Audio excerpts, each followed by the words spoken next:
नमस्ते दोस्तों।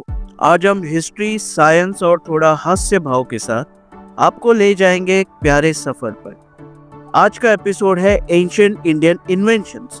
सोचिए, हजारों साल पहले भारत एक ऐसा देश था जिसने दुनिया को जीरो दिया था, और हम वही जीरो कंपनी की एचआर से अपनी सैलरी बढ़ाने की मांग करते हैं।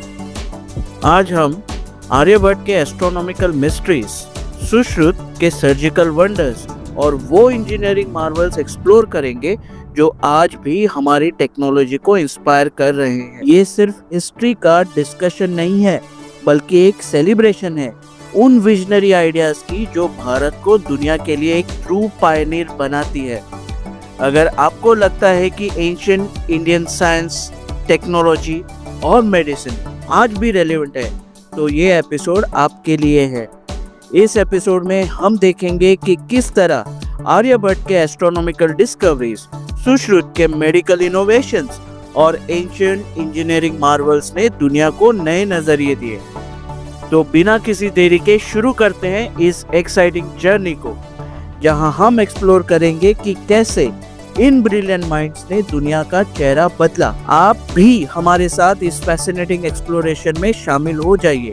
अगर आपको ये एपिसोड पसंद आए तो लाइक, शेयर और सब्सक्राइब करना ना भूलें, जहां हम एंशिएंट इंडियन विजडम को मॉडर्न पर्सपेक्टिव से समझाते हैं। मैं हूं वैभव और आप देख रहे हैं the bright monk show.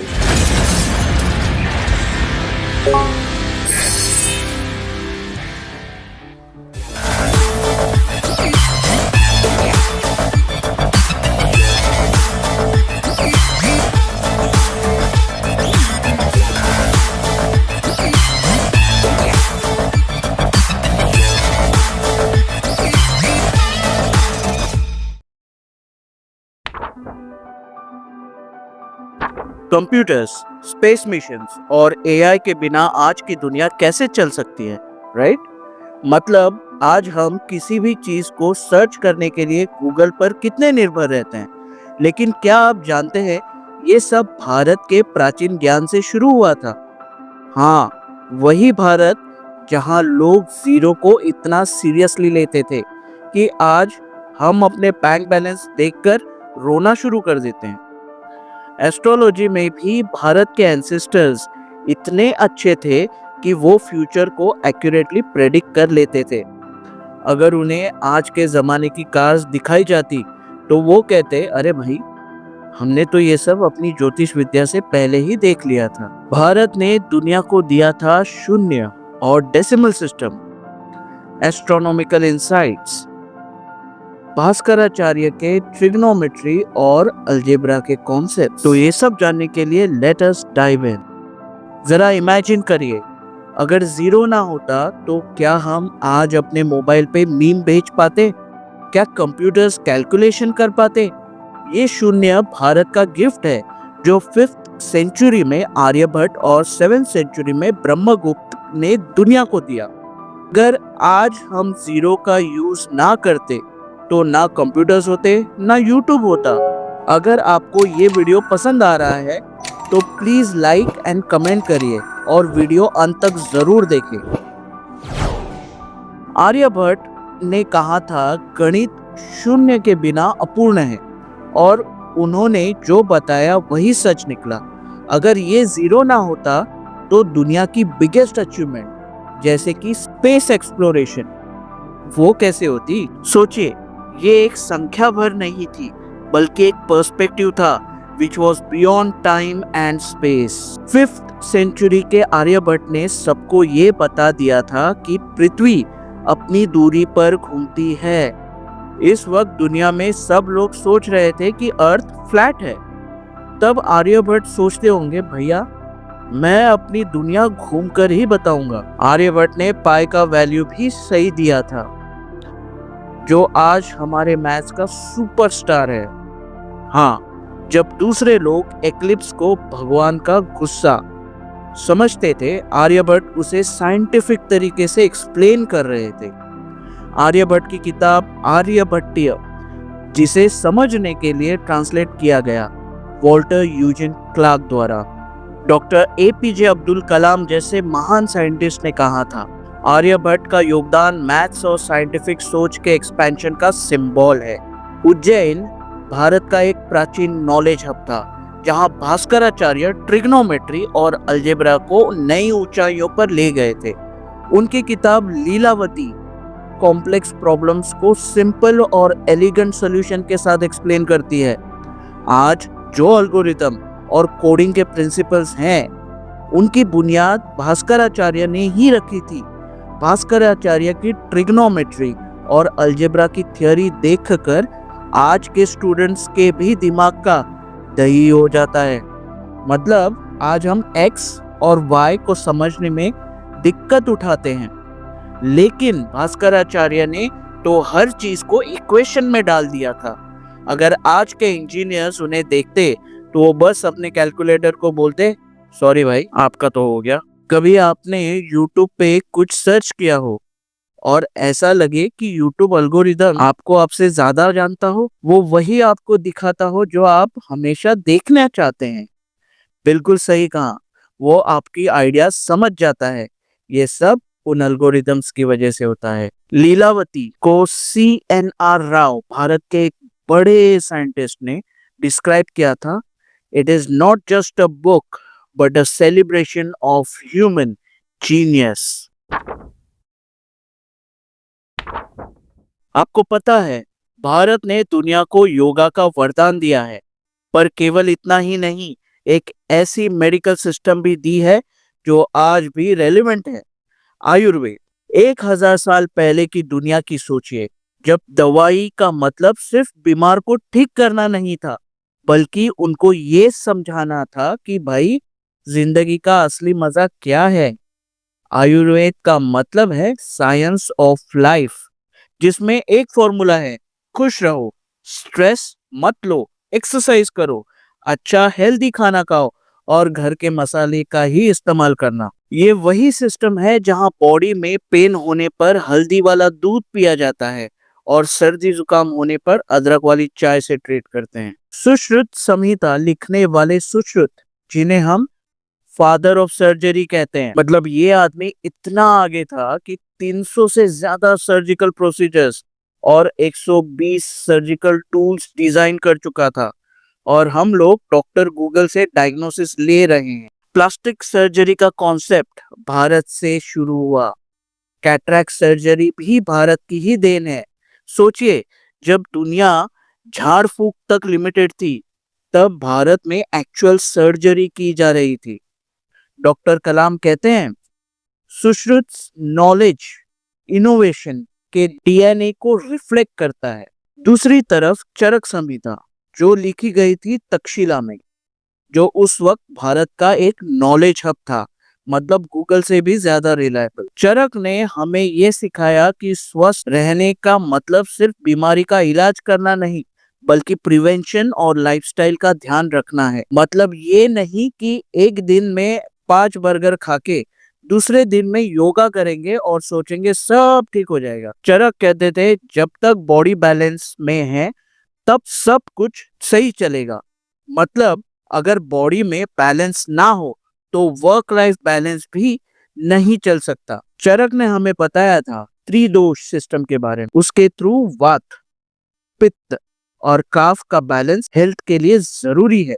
Prevention is better than cure. आज के वेलनेस इंडस्ट्री के कॉन्सेप्ट्स उनकी टीचिंग्स पर आधारित है। सोचो, आज के वेलनेस इन्फ्लुएंसर्स जो लाइफस्टाइल और डाइट के बात करते हैं, उनका कॉन्सेप्ट 2000 साल पहले चरक की किताब में लिखा गया था। मतलब चरक ने जो बोला वही आज के इन्फ्लुएंसर्स इंस्टा पे हैशटैग्स के साथ डाल रहे हैं। Hashtag eat clean, hashtag balance your life, hashtag no cheat meals. और Indian council of medical research ICMR भी मानता है चरक के टीचिंग्स बैलेंस और न्यूट्रिशन के माध्यम से प्रिवेंशन पर फोकस करते हैं। दिल्ली के कुतुब मीनार कॉम्प्लेक्स में एक 7 मीटर लंबा आयरन पिलर है, जो समय के प्रभाव से बिल्कुल परे है। मतलब 1600 सालों से इस पिलर में कोई करोजन नहीं हुआ है। ये पिलर ऐसे फॉर एवर यंग है जैसे कोई बॉलीवुड का हीरो जो एजिंग का नाम नहीं लेता। ये पिलर प्राचीन गुप्त साम्राज्य के मेटलर्जिस्ट की तकनीक और कल्पना का अद्भुत उदाहरण है। मतलब अगर उस टाइम में कोई इंजीनियरिंग मार्वल का अवार्ड होता तो ये पिलर सबको पीछे छोड़ देता। इसका फॉस्फोरस रिच आयरन कंपोजिशन और फोर्ज वेल्डिंग प्रोसेस दुनिया के किसी और हिस्से में उस समय नहीं मिला था। मतलब ये पिलर दुनिया का सबसे पहला एंटी रस्ट इनोवेशन था और आज के इको फ्रेंडली प्रोडक्ट्स को भी कॉम्प्लेक्स फील करवा देता। और आपको पता है ये आयरन पिलर मध्य प्रदेश के उदयगिरी से दिल्ली लाया गया था, जिसे देखकर दिल्ली वालों को लगा ये पिलर हमारे लिए बढ़िया गिफ्ट है और इसका उल्लेख यूनेस्को के memory of the world register में किया गया है। डॉक्टर बलदेव राज कहते हैं ये पिलर भारत की विज्ञान और इनोवेशन का जीवंत प्रतीक है। जवाहर माइंस उदयपुर के पास दुनिया की सबसे पहली जिंक डेस्टिलेशन साइट है। India was the first country to refine zinc, जो दुनिया भर की मेटलर्जी को एक नई दिशा देने वाला मोमेंट था। मतलब ये जिंक रिफाइनिंग इतना आगे था कि अगर ये टाइम ट्रैवल करके इस जमाने में आ जाता तो मेटलर्जी का इंस्टाग्राम अकाउंट बना के सबको अपनी शाइनी सेल्फीज दिखाता।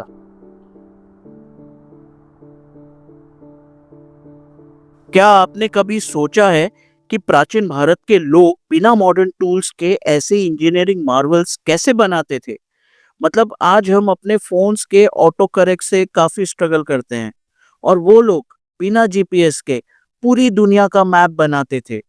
उनके पास टूल्स नहीं थे पर इमेजिनेशन और जुगाड़ के लेवल ऐसा था कि आज भी उनकी क्रिएशन देख के हम बस how did they do that he सोचे रहते हैं।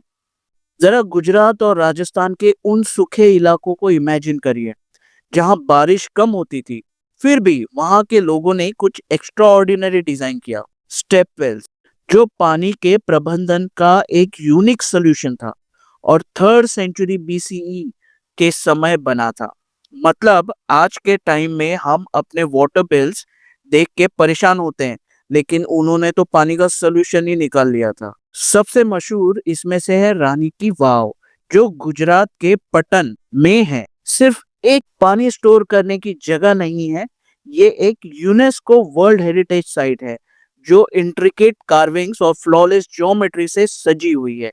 और ये पानी का खजाना एक स्पिरिचुअल और कम्युनिटी हब की तरह सर्व करती है। मतलब ये इंस्टाग्राम वर्दी भी है और लाइफ सेविंग। अब सोचिए एक सिंगल रॉक से पूरा टेम्पल कार्व करना, क्या ये पॉसिबल लगता है? अगर आप अपने फोन के चार्जर को ढूंढना एक बड़ा टास्क समझते हैं और काफी कोशिश करने पर जब वो भी नहीं मिल पाता, तो ऐसे में किसी पत्थर को तराश कर एक सुंदर मंदिर बनाना थोड़ा ज्यादा ही बड़ा टास्क लग सकता है।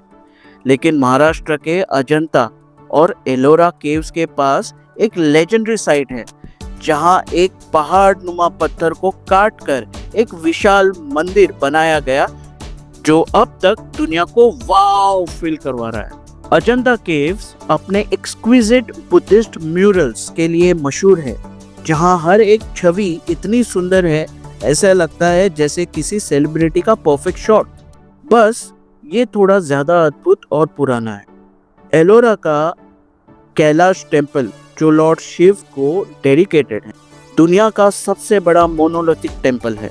एक ही रॉक में कार्विंग करके बनाया गया है, जो लगभग 4 लाख टन का एक विशाल रॉक। जरा सोचिए 4 लाख टन का बड़ा पत्थर, उसे केवल हथौड़ी और चीनी की मदद से तराश कर एक अति सुंदर और भव्य मंदिर के निर्माण में कितने अनुशासन, योजनाबद्ध प्रयास और शक्ति का प्रयोग हुआ होगा। और हम लोग आज तक केवल फैसला ही कर रहे हैं कि जिम जाना है या नहीं। जैसे Nobel laureate doctor Amartya Sen कहते हैं, अजंता और एलोरा प्राचीन भारत के स्पिरिचुअल डिवोशन और टेक्निकल प्रोवेस को एक साथ दिखाते हैं और ये जनरेशन्स को इंस्पायर करते हैं। ये दिखाते हैं कि प्राचीन भारत की इंजेन्युइटी सिर्फ सरवाइव करने के लिए नहीं थी, ये नेचर और कम्युनिटी के साथ हार्मनी में थ्राइव करने का एक तरीका थी। क्या आपने कभी सोचा है कि जो कपड़े आप पहनते हैं उनका ओरिजिन कहाँ है? मतलब ये जो हम आजकल फास्ट फैशन में खरीदते हैं उसका क्या कनेक्शन था 4000 साल पहले के इंडस वैली सिविलाइजेशन से? लगता है आज भी किसी टाइम ट्रैवलिंग डिजाइनर की वजह से हम इतने स्टाइलिश हैं। मेहरगढ़ में आर्कियोलॉजिस्ट को 7000 पीसीई के कॉटन फाइबर मिले, जो टेक्सटाइल प्रोडक्शन का सबसे पुराना एविडेंस है। और ये जो आर्टिसन थे, उन्होंने सिर्फ थ्रेड नहीं, रेवोल्यूशन व्यू किया था। इंडिगो फेरा टिंक्टोरिया प्लांट से इंडिगो डाइज का यूज करते हुए उन्होंने वाइब्रेंट और सस्टेनेबल टेक्सटाइल्स बनाए, जो मेसोपोटामिया तक के एक्सपोर्ट्स में मार्केट लीडर्स थे। सोचो, अगर वो अपने टाइम्स में मेड इन मेहरगढ़ टैग लगा देते तो ग्लोबल मार्केट का ट्रेंड ही कुछ और होता। गुजरात के इंट्रिकेट अजरक ब्लॉक प्रिंट्स आज भी वही इंडिगो डाइज और पैटर्न का यूज करते हैं जो इन प्राचीन आर्टिसंस ने पायनियर किए। मतलब आज हम जो फैंसी आउटफिट्स पहनते हैं उनका देसी टच तो इंडस वैली से ही आया। प्राचीन टेक्सटाइल्स से लेकर आज के मॉडर्न हैंडलूम्स तक इंडस वैली का लेगेसी सस्टेनेबल प्रैक्टिसेस और कल्चरल प्राइड को इंस्पायर करता है। मतलब स्लो फैशन का ट्रेंड चलाने वाले एक्चुअल में हम उन्हीं के फॉलोअर्स हैं। क्या आप जानते हैं कि 4000 साल पहले इंडस वैली सिविलाइजेशन ने मैरीटाइम थ्रेड और नेविगेशन में मास्टरी हासिल कर ली थी? गुजरात के मॉडर्न डे लोथल का बस्टलिंग पोर्ट सिटी इस फैसिनेटिंग कहानी को बयान करता है। लोथल का मेटिकुलसली कंस्ट्रक्टेड डॉकयार्ड एक इंजीनियरिंग मार्वल है जो एडवांस टाइडल डॉक डिजाइन्स को शोकेस करता है और बड़े शिप्स को अकोमोडेट कर सकता था। मतलब ये डॉकयार्ड आज के मेगा क्रूज शिप्स के लिए भी वीआईपी पार्किंग जैसा था। और ये जो शिप्स थे उनके पास जीपीएस नहीं, टाइडल पोजीशनिंग सिस्टम था। यहाँ मिले आर्टिफैक्ट्स जैसे सील्स थ्राइविंग थ्रेड रिलेशन को दिखाते हैं मेसोपोटामिया और दूसरे रीजन्स के साथ। Doctor SR. राव कहते हैं, लोथल का डॉकयार्ड ये साबित करता है कि प्राचीन भारत के लोग टाइडल डायनामिक्स को समझते थे और शिप बिल्डिंग में अनपैरेलल मास्टरी रखते थे। लोथल हमें इंडस लोगों की ग्लोबल विजन की याद दिलाता है, एक विजन जो कनेक्टिविटी, इनोवेशन और सस्टेनेबिलिटी पर आधारित था। क्या एक simple board game life, war और स्ट्रेटेजी के कॉम्प्लेक्सिटीज को रिफ्लेक्ट कर सकता है? अगर आपका जवाब है नहीं, तो भाई आपने अब तक चतुरंग नहीं खेला। मॉडर्न चेस के रूट्स प्राचीन भारत के चतुरंग में हैं, जो गुप्ता एम्पायर के टाइम पर जन्मा था। This is not just a game, ये एक नेशनल ट्रेजर है। चतुरंग का मतलब है 4 डिविजन्स, जो इन्फेंट्री, कैवलरी, एलिफेंट्स और चैरियट्स को रिप्रेजेंट करता है। मतलब ये गेम एक वॉरियर्स ट्रेनिंग कैंप था। आज हम चेस में रूक और नाइट से प्यार करते हैं, लेकिन सोचो उस वक्त के प्लेयर्स के लिए एलिफेंट्स और चैरियट्स रियल पावर मूव्स थे। ये सिर्फ एक गेम नहीं था, ये मिलिट्री स्ट्रेटेजी का ट्रेनिंग टूल था। जैसे आजकल हम बैटल रॉयल गेम्स खेलते हैं, वैसे उनके लिए ये रियल लाइफ का स्ट्रेटेजी स्टिमुलेटर था। और जब ये पर्शिया फिर यूरोप तक पहुंचा तो ये इवॉल्व होके मॉडर्न चेस बन गया। डेविड शेंक इस जर्नी को ब्यूटीफुली समाप्त करते हैं। चतुरंग का चेस में बदलना ह्यूमन क्रिएटिविटी और कल्चरल एक्सचेंज की पावर को एग्जेम्पलीफाई करता है। चेस बोर्ड पर खेला गया हर मूव प्राचीन भारत की इंजेन्युइटी की लेगेसी को कैरी करता है। अगली बार जब आप चेस खेलेंगे, याद रखें आप एक कहानी का हिस्सा हैं जो हजारों सालों पहले शुरू हुई थी। और जब चेकमेट हो तो अपने अपोनेंट को ये जरूर कहना, नमस्ते भाई, वो क्या है ना, ये स्ट्रेटेजी गेम भारत की ही देन है। तो दोस्तों, भारत का इतिहास हमें सिर्फ गर्व नहीं, प्रेरणा भी देता है नए इनोवेशंस के लिए। मतलब हमने ना सिर्फ जीरो दिया, बल्कि हाईटेक टूल्स और माइंड ब्लोइंग इनोवेशंस भी दिए। आपका आज का फेवरेट इनोवेशन कौन सा था? कमेंट करके जरूर बताएं और इस एपिसोड को शेयर करें। मतलब अपनी हेरिटेज को सेलिब्रेट करना है यार। हमारे एंसेस्टर्स ने जो काम किया वो कौन भूल सकता है। और दोस्तों, याद रखिए, भारत की लेगेसी एक गिफ्ट है दुनिया के लिए। और जब आप जन गण मन सुनेंगे तो गर्व से कहना, भारत भाग्य विधाता। जय हिंद।